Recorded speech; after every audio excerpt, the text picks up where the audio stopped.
সারাদিন ঠিকঠাক থাকে কিন্তু রাত হলে কেন জানি না এটা ওটা খেতে মন চায়। তো চলো আজকে আমি কিভাবে শর্টকাটে রাইস কুকার নুডলস রান্না করলাম সেটা তোমাদের সাথে শেয়ার করি।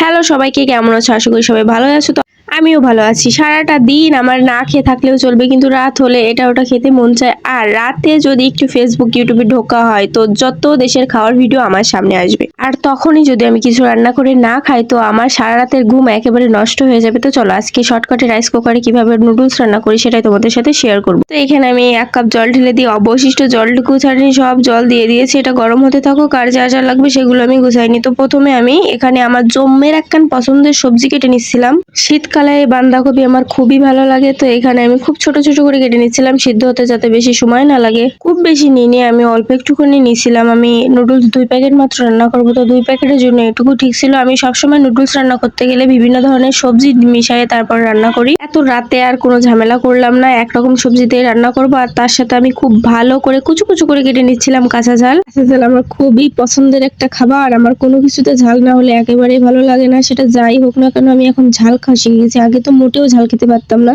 মাংস রান্না করলেও সেটা আমি ধুয়ে খেতাম, কিন্তু এখন তা না। এখন ঝাল না হলে আর কি মাংস একেবারে ভালো লাগে না। তো আমার কাটাকাটি একেবারেই শেষ। তো কাটাকাটি করতে করতে এদিকে আমার জলটা ফুটে যায়, জলের ভিতরে ঝাল এবং পাতাকপি দিয়ে দিই। তারপরে দিই সামান্য লবণ। ঝাল ঝাল করার জন্য আবার দিয়ে দিই মরিচ গুঁড়া, 2 চামচ মতো মরিচ গুঁড়া দিয়েছিলাম। তারপরে দিই টমেটো সস। টমেটো সস আমার খুবই ভালো লাগে, এটা আমি একটু বেশি দিয়েছিলাম। তারপরে দিয়েছিলাম সয়া সস।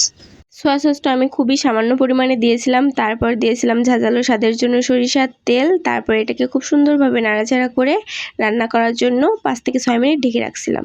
তো তারপর আমি দিয়ে দিই নুডলস, যার জন্য এত কাটাকাটি। নুডলস দেওয়ার পর আমি 5 থেকে 6 মিনিট মতো রান্না করে নিই। আর এটা খেতে কিন্তু জাস্ট অসাধারণ হয়েছিল। এর ভিতরে যদি একটা ডিম দেওয়া যেত আরো ভালো লাগতো। আমি কিন্তু সাদামাটা ভাবে রান্না করেছিলাম। আমার রান্নাও শেষ। তো আজকের মতো এই পর্যন্ত, টাটা।